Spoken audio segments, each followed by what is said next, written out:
loves. Welcome back to Ask Me How I Know.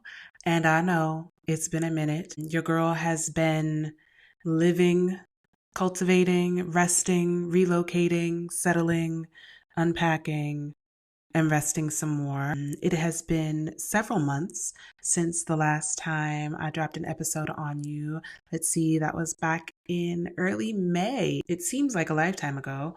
I recall that weekend being the start of the Kendrick Drake beef. And my last episode I uploaded from my hotel room at my company retreat in Hermosa Beach. So coming back today is really exciting, and I'm glad that you're here.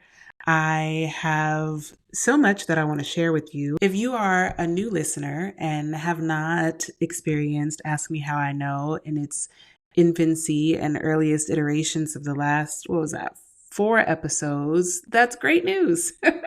Welcome, because I guess this is a new start. It's never too late to begin again. Ask Me How I Know, this podcast, man, it functions as like a sanctuary, my sanctuary, my safe space, but one that I am inviting you into with the intention and design set for Black women and gender expansive people who want to engage deeply with their healing, with integrative self inquiry and self study, and really to explore the divine inevitability of change.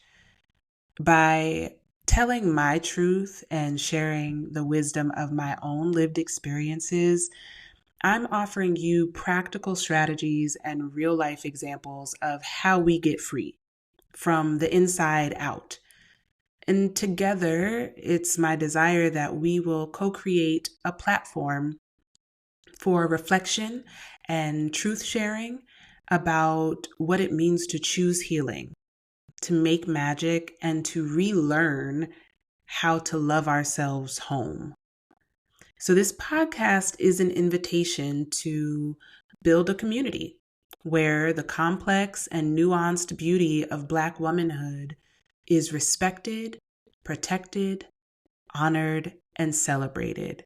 So don't come in here set tripping, okay? This is sacred and necessary work that surpasses manifestation and desires.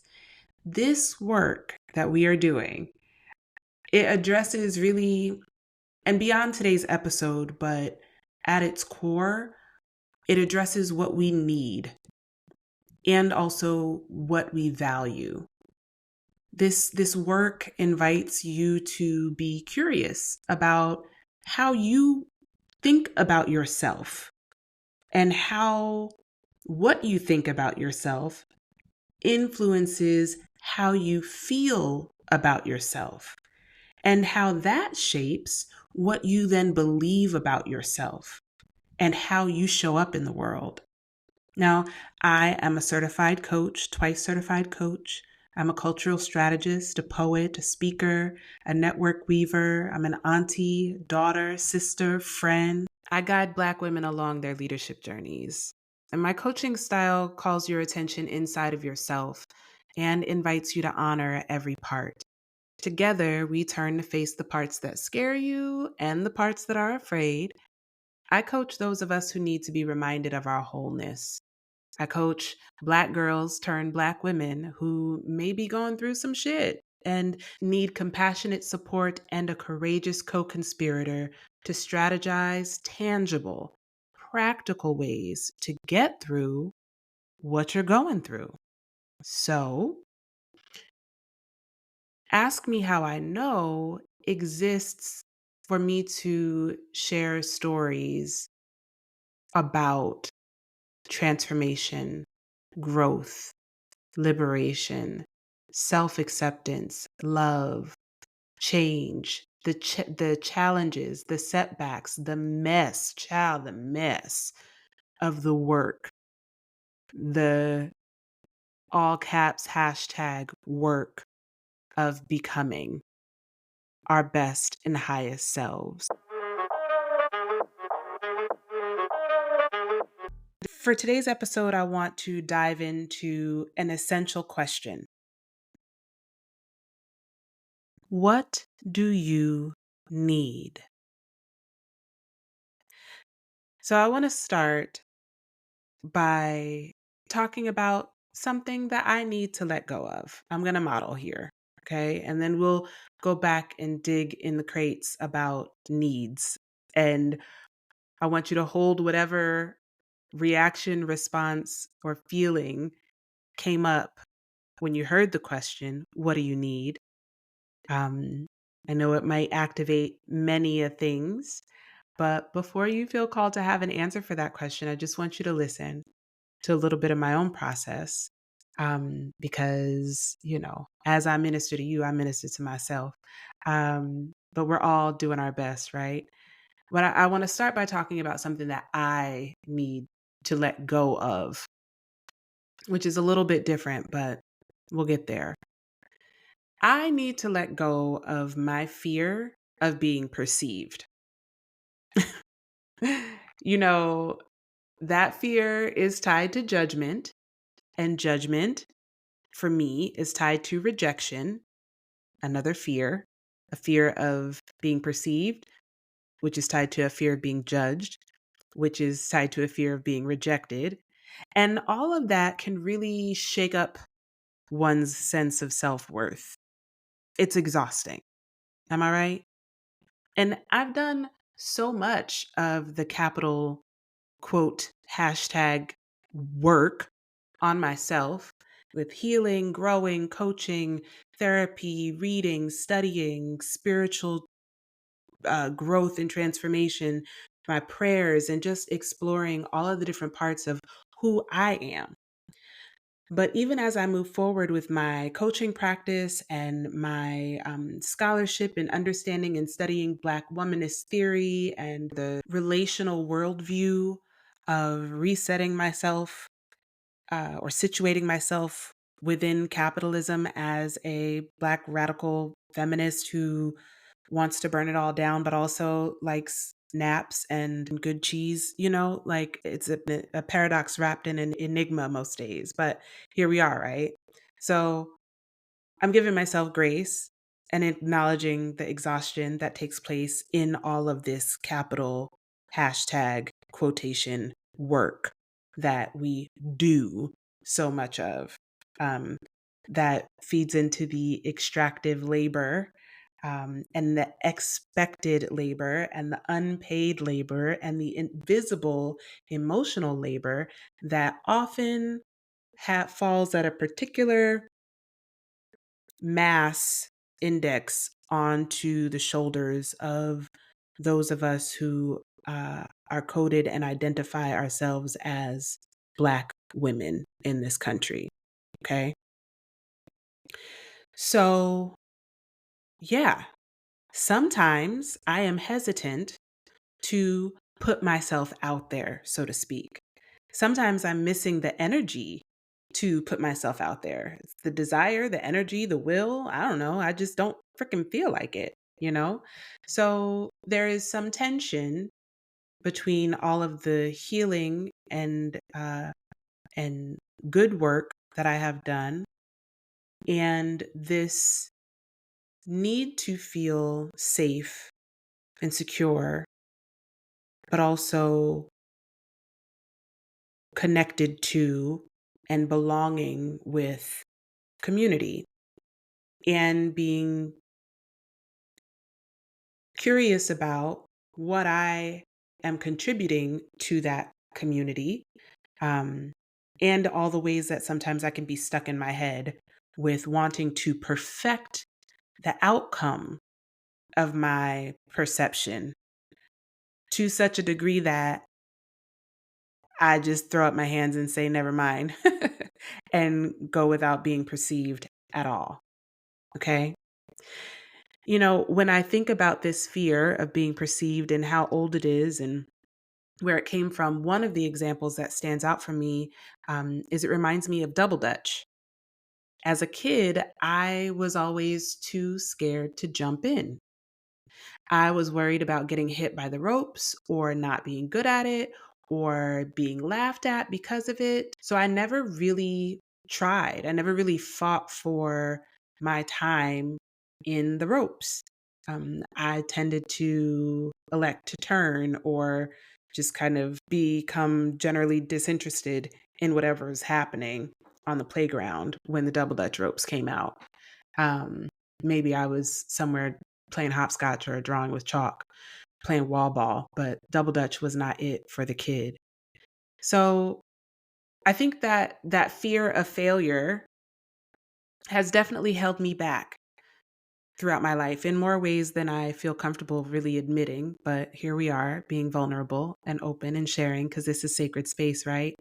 And I need to let go of that fear, especially the worry about being judged or criticized for not being perfect right away.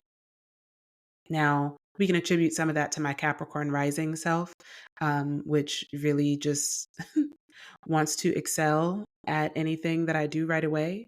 And if I don't think I'm going to be good at the thing right away, um, I will opt out of attempting and walk away and do something else that I think I can be certain that I will be good at. These are coping mechanisms that I have created, but also these coping mechanisms, while they have served me in the past, currently, because of the way that my energy is distributed and what my energy requires of me now, those coping mechanisms are no longer working the same way or bringing me the same benefit that they used to. So it's time to try something different. Now, the truth is, I'm good at a lot of things. I mean, almost anything I try. I have the benefit and privilege of being good at a lot of shit. So I really do need to release the fear that um, that is keeping me from the next level in my growth, ascension, or the increase in abundance that I am making space for in my life. I can't rush it though. I'm learning that in order to do that, one must slow down. So I'm slowing down. I'm currently in a place of cultivating presence, to be in my body, to notice what's happening in my body, and to take time and be patient with the process of integration. It's kind of like I'm coming back online after a solid year of being in an intentional cocoon of white cloth and prayer. And um, while it was really magical, it can be a little bit jarring to unfurl into this version of Earth 2024. So I got to be patient with myself. But that's what I'm needing to let go of. So I'm doing my work. I also have signed up for 40 and up Double Dutch, which is a really cool program that is a space where Black women who are over the age of 40 get together and play. We jump double dutch and do line dances and play jacks and hopscotch and hula hoops and all kinds of other things. So I have signed up to attend my first 40 and up double dutch session next week. So very excited about that because I need to let go of this fear of being perceived. Embracing my imperfections is a game changer for my personal growth and my coaching practice. If I stopped taking myself so seriously all the time, I would not only feel lighter and more energized, but I'd also be more courageous, have more confidence, more clarity, and be able to access my creativity. It's about tapping into the self energy, literally, and then letting it flow. When I don't take myself too seriously, it opens up space for me to share my thoughts and my offerings with more people. It helps me process the swirling ideas in my head so that they don't get stuck in my body and then turn into these brooding, kind of like hurricanes of thought that cause all kinds of emotional flooding and stress and doom and dread and disaster in my internal system. So I'm thinking that by getting my thoughts out, whether it's through this podcast, a blog, or my Substack or my online community, Butterfly House, I'm going to boost my self confidence and self leadership while also creating a space and an invitation for listeners and members of this community to do the same. And that in turn makes me a better coach for those who want to work with me. And, I have no idea who needs to hear what I have to say, but I do know that I am responsible for sharing it, right? So I really don't know who this is for, but I am speaking to you because I know it's for someone. And you would never know that. You would never get the message if I didn't do my due diligence of actually receiving the download and sharing it through these different mediums as a transmission from my lips to your heart. So, yeah. Whether it's a spark of creativity, a download from the universe, or just my perspective on life, I got to get it out there. I have to take up space. You see, I mean, when I get these ideas, they're usually good. And, if it is a bad idea, I am allowed to have those. I think we have to squeeze lemons or whatnot to make lemonade, you know? So I just have a tendency to talk myself out of the ideas before I even determine their success or failure. And also, if I think clearly, it's like, who gets to say whether or not it was good or bad, you know? So letting that go, letting that go. That's what I need to let go of. Thank you for listening. But now let's talk about you. How you doing, sis? What do you need?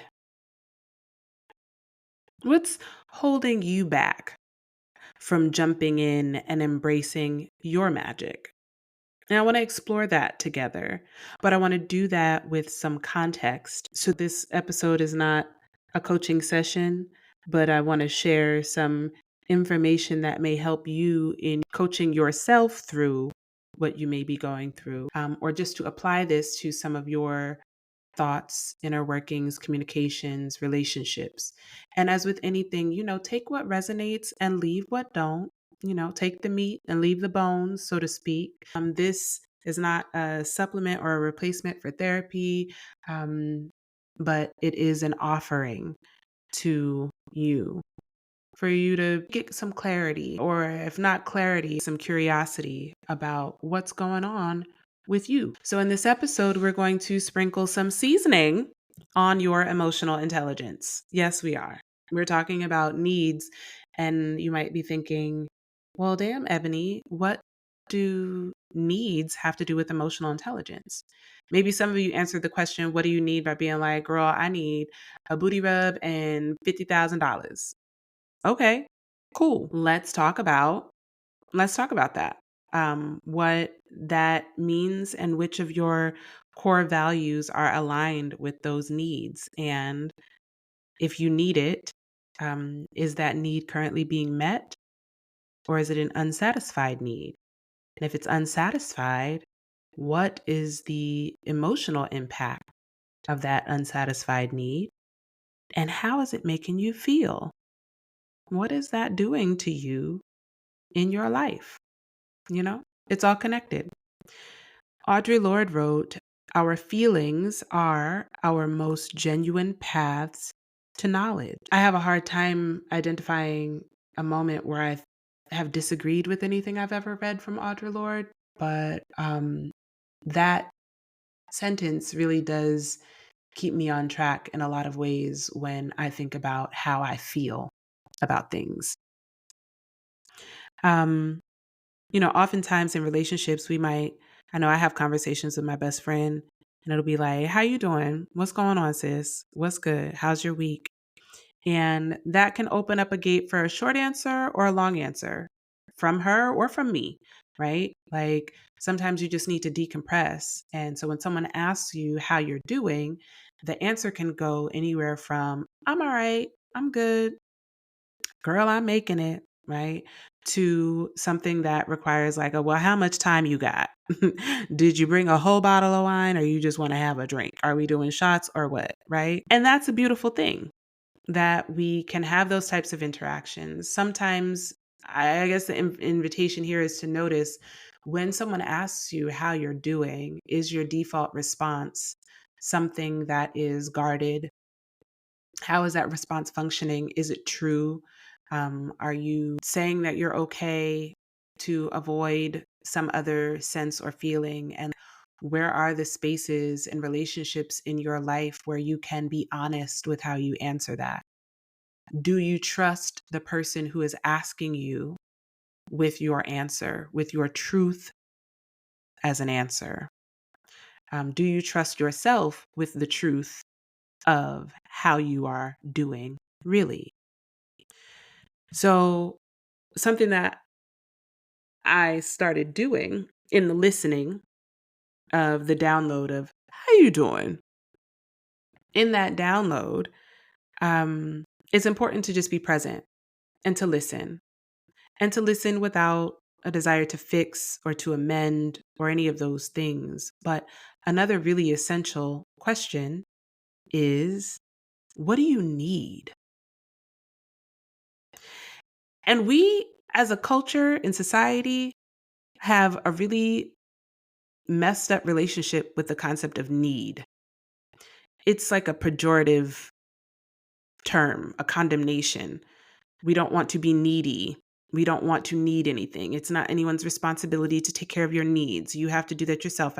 Everybody needs, it's like a bottomless pit of need. There's all these negative connotations associated with it, which I argue are directly related to white supremacist ideology and the delusion of white supremacy culture and what it has created along the lines of this sense of urgency and perfection and, nobody has time for your needs. It robs us of our humanity because what we do understand is that as human beings, we have basic human needs. After infancy, it can be really difficult to find anyone who gives a damn about what you need or even acknowledges that you might have needs. And as we grow up in the world, we start to learn and adopt coping mechanisms or behaviors and beliefs around what is required of us in order to get those needs met. So a baby that needs to be fed will cry in order to alert to its adult that it needs to be fed. We get socialized as we grow up in the world to understand that nobody has time for your tears. Everybody wants to pacify you, keep you quiet. Your tears are a sign of weakness. Your tears are inconvenience. They show that you're emotionally unstable. You're we're a crybaby. Negative, negative, negative. So the tears don't really work to get the needs met after a certain period of time. But we learn other ways that sometimes can be deemed as manipulative means to have our needs met, um, through dishonesty or being hyper vigilant to put ourselves in the right proximity so that the right person will notice us at just the right time so that they have to, well, if I'm standing here with a bowl in my head and these sad eyes on, then maybe they'll just put something in it and I won't, cause too much of a hubbub. So we learn how to adjust ourselves and position ourselves in order to get those basic human needs met with as little conflict as possible. And the older we get, we kind of start to fine tune and modify those behaviors according to the needs that we acknowledge. But then there's some needs that really don't work so well with that type of behavior. And so sometimes those needs are the ones that we do not acknowledge that we have. I don't need any help. I can do it myself. I don't need anybody. I don't need your support. I don't need that. You refuse your own humanity before anyone else has the opportunity to deny you. So that in turn becomes a way for you to really double down on the self sufficiency and also to isolate yourself, to protect yourself from disappointment. Or, I mean, on the most extreme level, from like death, right? It becomes a matter of survival because, again, we're talking about basic human needs. So we cope. We become different versions of ourselves and come up with new characteristics and personality traits and behaviors and um, masks that we wear in order to ensure our survival and protect ourselves from the harm that can be caused by someone who is out to lunch on their duty to care for their fellow human. Needs. You have them, my love. Every single human, every living thing on the planet has them. So that's the first thing. Let's just acknowledge that you do have a need. So I'm going to go back to the check-in with the homegirl, right? Girl, how you doing? Oh, girl, I'm fine. Well, what do you need? Now, let's say, for instance, in that line of questioning, you are overwhelmed, stressed out, tired as shit, your feet hurt, you got to get home, you don't know what you're going to do for dinner, you forgot to take the meat out the freezer, just all the things. Work is stressful or not work is stressful, or that partner or lover is stressing you out, or just any number of things, or everything just feels wrong. And the totality of all of those things lands on your shoulders like overwhelmed, burdened down, feeling unsupported, and just over it. So fried that when someone does ask you, what do you need? You're like, I don't fucking know.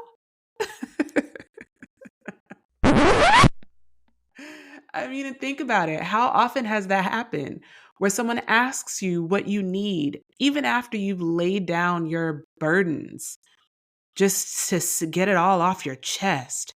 And someone looks at you and says with all sincerity, what do you need right now?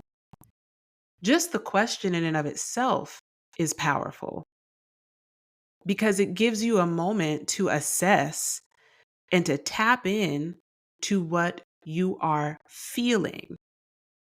Not so much what you are going through, but how what you are going through is impacting you and what emotions you are feeling, and how those emotions are sending you all kinds of data points and signals to alert you, to inform you of what you need.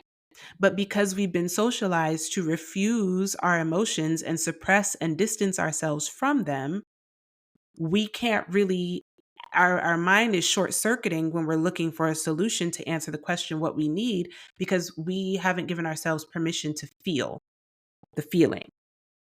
You understand what I'm saying? We are socialized and programmed to distance ourselves from our feelings and emotions. And this is one of the impacts of systemic oppression that land at the intersection again of our race, class, and gender, right? It is a human experience, yes, but there is a particular weight and gravity and texture of the pressure that is applied for those of us who live in historically marginalized bodies. Okay. So by re-engaging with our emotions, we are practicing a liberatory modality and creating pathways towards radical self-love, which is the ultimate freedom and also your birthright. So the question, what do you need, is one that we don't necessarily want to get, not everybody has the benefit of a homegirl who's life coach who's going to be like, girl, what do you need? But hopefully with this invitation, you can get into the practice of checking in with yourself to get clear about what you need. And in order to do that, you're going to need some new language around how you feel. Okay. Sometimes when we're in these situations, these heightened situations, where we are feeling overwhelmed and unsupported and stressed out, and the cortisol is racing, and we haven't drank any water, and we haven't had anything to eat, and our sleep pattern is off, and our feet hurt, and the bra's too tight, and the kids are yelling, it's kind of like, I don't want to hear shit about self-care or meditation or breathing. There is no Calgon to take me away right now. And I get that. A dysregulated nervous system is a dysregulated nervous system, and it protects itself by sending you into a state of dorsal, or your parasympathetic nervous system gets engaged, and it's just kind of like, we're all offline right now, and anything you saying, I don't really want to hear shit about that. So I get it. The best and fastest way back to yourself from that place of dysregulation is through your breath. And I mean, I might go so far as to say the only way back is through your breath. I don't know if that's right, but I'm going to say the safest and most accessible way back is through your breath. Inhaling deeply through your nose to allow cool air to tickle the vagus nerve and start to send a signal throughout your whole body that you are alive, that oxygen is in you, that your lungs are functioning, and that you're here, you're present, you're here, right? So that's the first thing. So when we say take a breath, it's not to be reductive.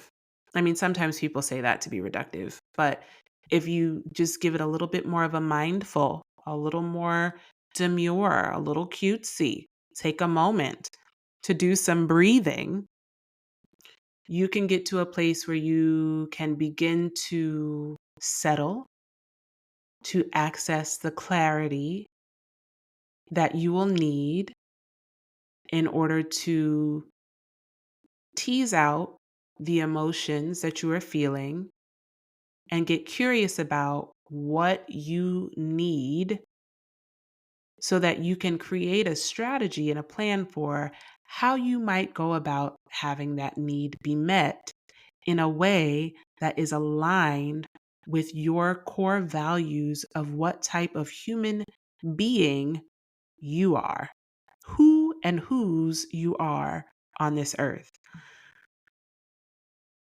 It feels like a lot, right? I mean, I don't know, or maybe it doesn't. See, what I just did there was an evaluation or judgment masquerading as a feeling. I made this judgment around the allotness. It feels like a lot. I don't know that that's what you're feeling right now. Um, what I was feeling in that moment, like I took a big inhale and filled my chest because the information itself kind of hit me in a way that made me feel a little anxious, you know? So I felt a little anxious about the bigness of dropping all that and the vulnerability of saying that into the microphone, you know? Like, oh, when I am overwhelmed, when we are overwhelmed, it might not feel natural to stop and breathe. Everything might feel like it's instigating and agitating these inconvenient emotions. But the truth of the matter is that my breath brings me back to myself, and not shallow mouth breathing, you know, but I mean deep inhales through the nose.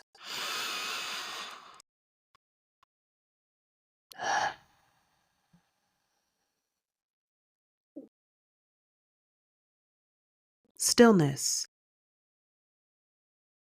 intentionality, deliberate breath to stop for a moment and come back to myself so that I can think about how I feel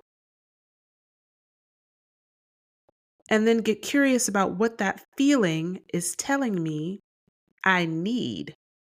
And then to take the next step and articulate that need. What? I'm going to tell somebody I need something? I'm going to tell someone that I have a need? What? But I'm getting ahead of myself because we got to talk about these feelings. Sometimes we make judgments or observations or evaluations instead of actually naming a feeling. So if someone says, like, well, how does that make you feel? And your response is, well, I think you just, okay, well, that's not a feeling, right? Or someone, this happens a lot in coaching where I will ask a coach partner, and how does that make you feel? And the response is, well, I just feel like they're not listening. Or I just feel like, and it's like, just because you use the word feel doesn't mean that you're articulating a feeling. I just feel like isn't articulating a feeling. It's making an observation or an evaluation or even placing judgment or critiquing someone else's behavior, which is again giving away your power to make someone else responsible for how you feel without actually taking the time to intentionally articulate what the feeling is. So, the language that I want you to learn is around actual feelings. When we're kids, we get like sad, mad, happy, afraid, good, bad. When someone says, how do you feel?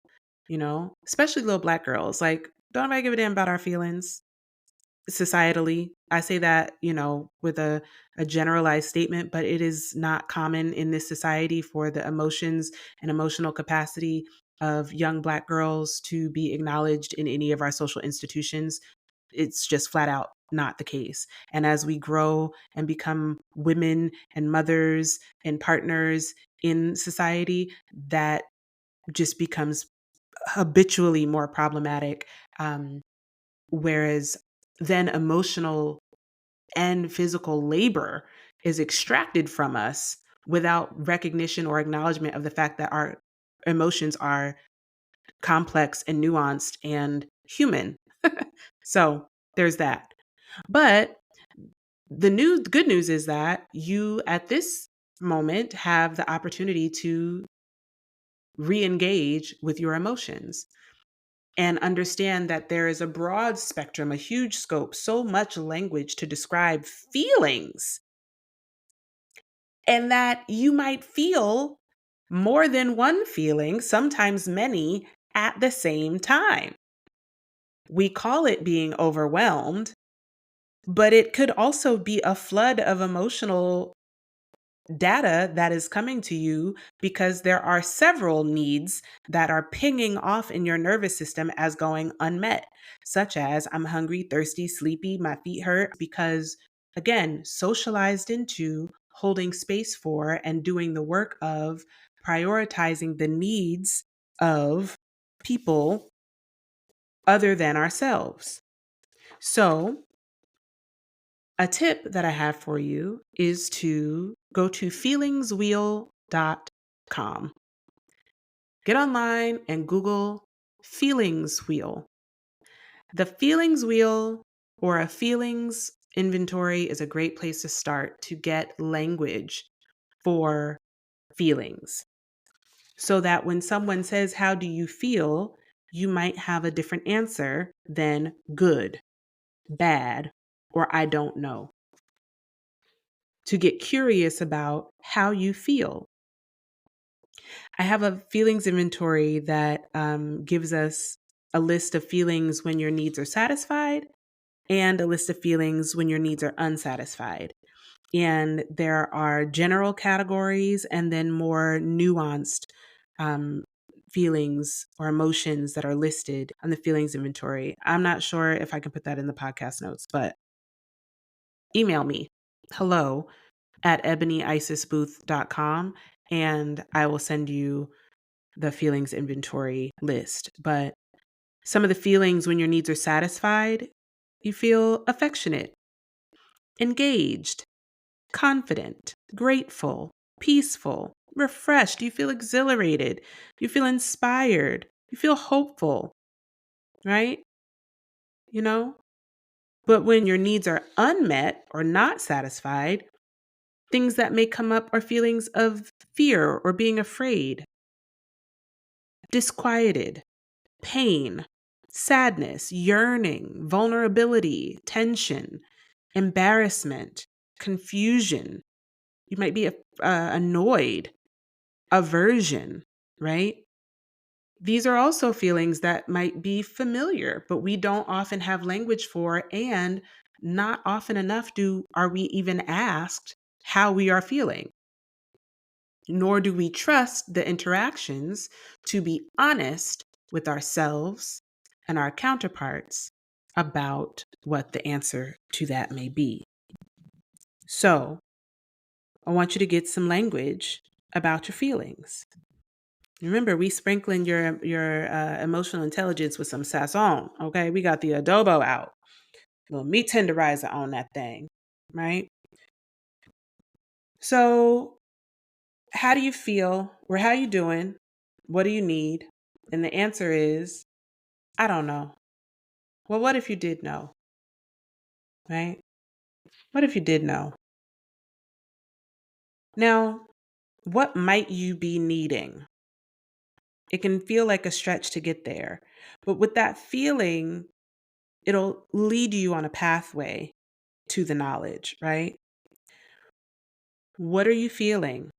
Once you identify it, see if you can locate it in your body. Where do you feel it? Where do you feel the feeling? Where is the energy of that emotion in or around your body? And what observations about that feeling can you make to really kind of hone in on what's happening? Spend some time with the feeling and notice that about 90 seconds of acknowledging it and allowing yourself to feel and be with the emotion, it takes about a minute and a half for it to subside or to pass. It comes in waves. If you sit with it, if you witness it, acknowledge it, express gratitude to it, get curious about what it wants you to know, and spend some time with it, you get to unlock all of this wisdom from what that feeling wanted you to know. And now you're equipped with more information about how you can move forward in this relationship, in this moment, in the rest of your day, in this meeting, in this conversation, to just give yourself a moment to acknowledge the truth and wisdom of your emotions. And to know that the best way to access it is through your breath, which is something that you're already always constantly doing because you're alive. It's such a gift. It's magic. Healing is possible. Magic is real. Love is the answer. I tell y'all this all the time. I'm not just making it up. It's all connected. I am curious about what your relationship is to the concept of needs and your practice of acknowledging that you have them. You have needs.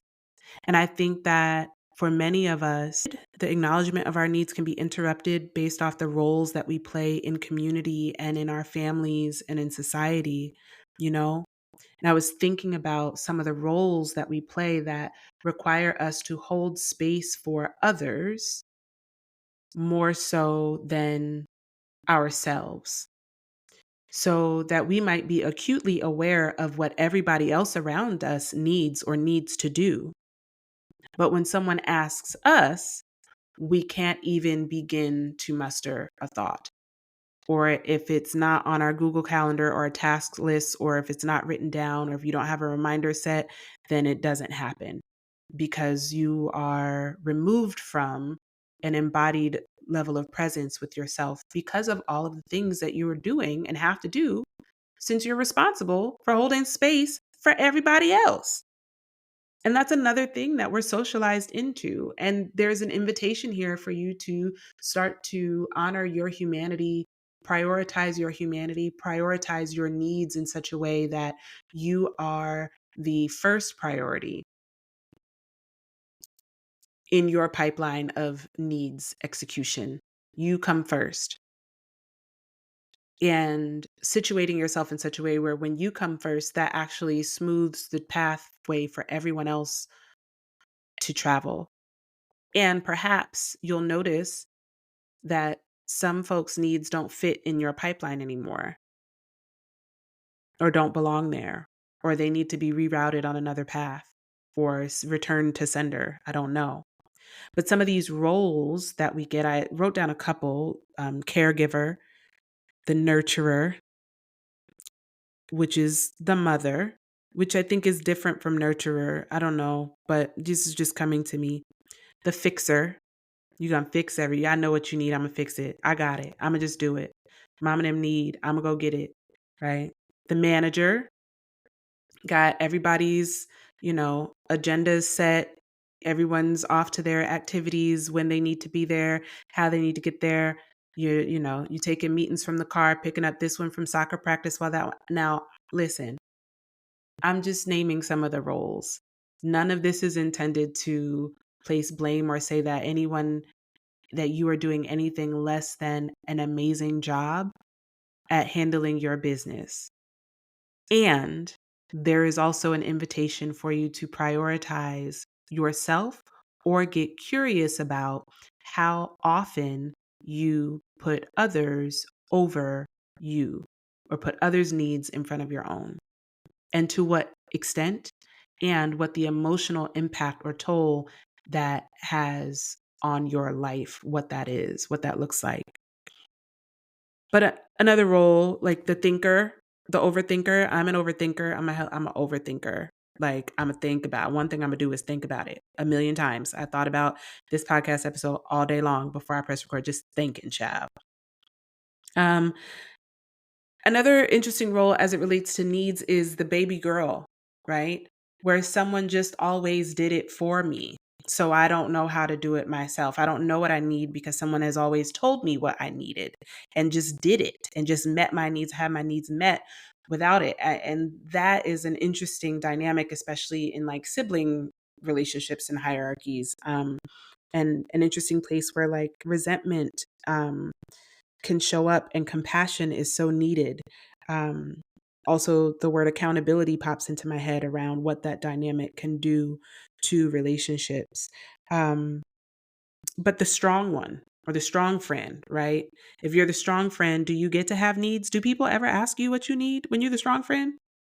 And if they do, how do you feel about responding to them when you know that they see you as a strong friend and perhaps what you know that you need is greater than what this person has the capacity of giving you, right?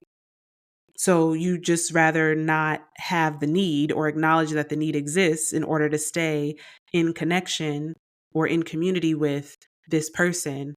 Again, sacrificing yourself to hold space for someone else so that you can continue to be the strong person in someone else's life or movie or their show, right? What about the church mouse? The church mouse is quiet. Good girl, I'm gonna just be standing in the right spot at the right time all the time, and I'm not gonna need nothing. I'm not gonna bother nobody. I'm not gonna do nothing. And they will acknowledge me, and I will be gracious and grateful, but I will not shine too bright, not be too much, not need too much. I'm gonna just be amenable to everyone else's shit. Get my cheese and going back underneath my pew. Mm. The squeaky wheel. The squeaky wheel gets the oil.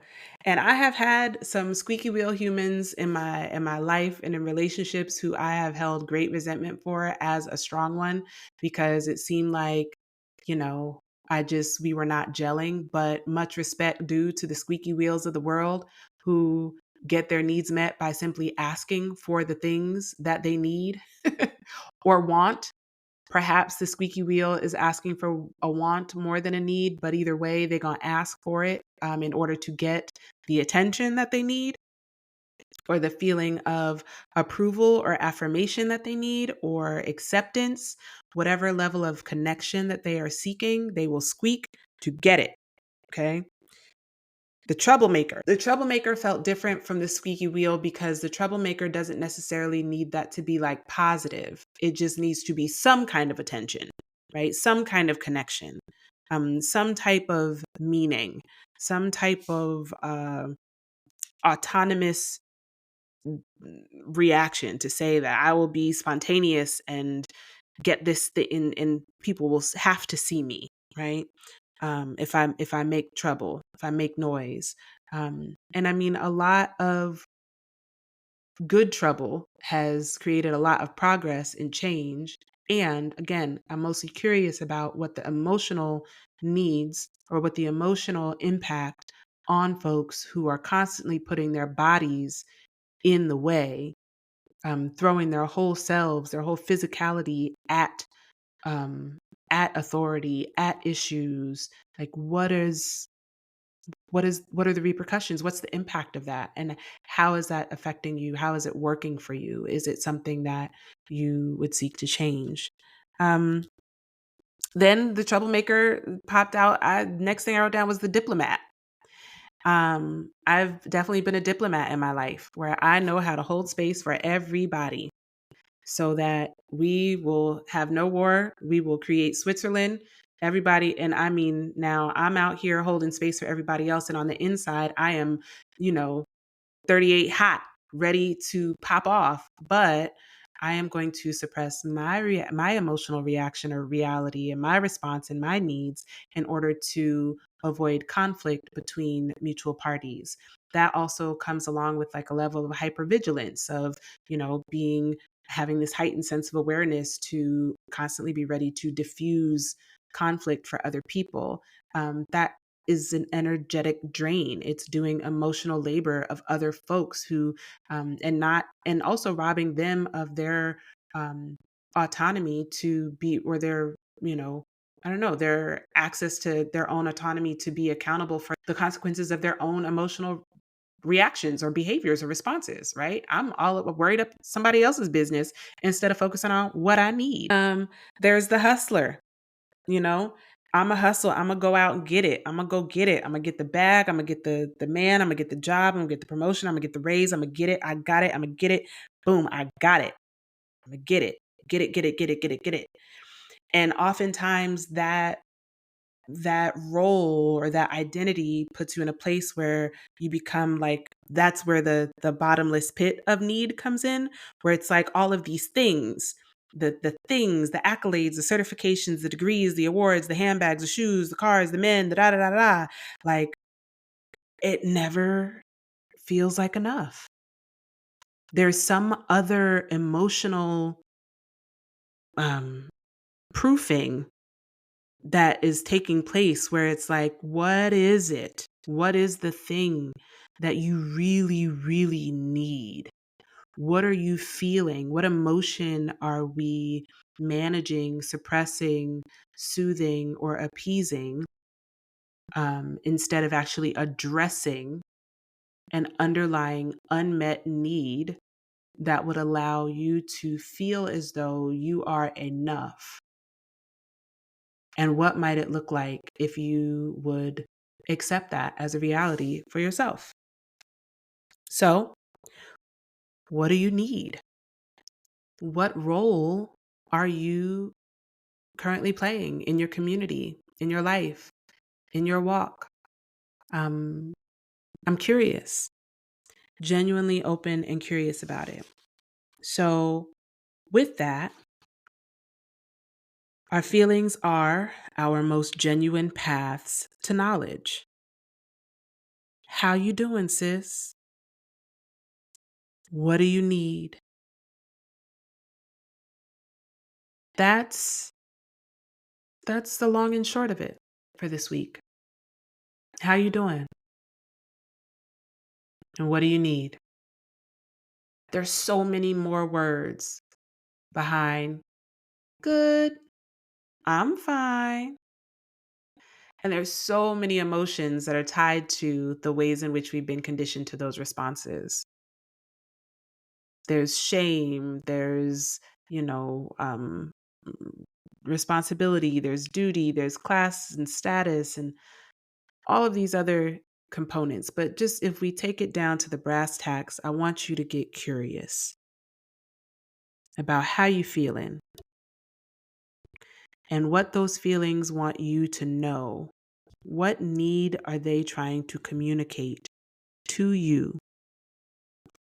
And what would become possible if you got clear about those needs and were able to take an inventory of which ones are met and which ones are unmet? And from there, start to consider how you move. How did I go about getting these needs met? What are the ways in which I do that? Where is cause for celebration of myself, for keeping myself alive on this planet for this many years? Perhaps you're not just yourself, but yourself and all the community members and family members and folks that you have carried with you all this time. Where can you call in a moment or a day or a lifetime of celebration for yourself that every day something has tried to kill you and has failed because you have so geniusly and expertly figured out how to ensure your survival on this plane? You are a miracle. And when you are equipped with that wisdom, that knowledge, that information, and you look at the unmet needs, consider how you might go about honoring those needs and meeting them through methods that feel aligned in honoring who you are and what you value most in this world, with integrity, with grace, with authenticity, in community, deeply connected, belonging, healthy, with love, honoring your own autonomy. The same way that you got the needs met might not be the way that you go about meeting these new ones. This can very well function as an invitation for a new way of going about life. It could be an invitation to change, or to fine tune, or to refine, or to do less and be more. Perhaps you acknowledge in this inventory that shit ain't as half as bad as you thought it was, because you gave yourself a moment to take a breath and check in, to marvel at just how far you've come. So that's today's episode. What do you need, sis? I don't know. Well, what if you did know? What if you did? What would you say? I thank you for allowing me to let go today of this fear of failure and perception and this need for perfection. I thank you for allowing me to show up and be myself. I thank you for listening. Keep your eyes and ears peeled for further invitations on ways that we can continue to be in community. I intend to help nurture and grow and water this space as I continue my growth and healing journey. I want to invite you along with me. So I'm real grateful to you for spending this time with me for this hour.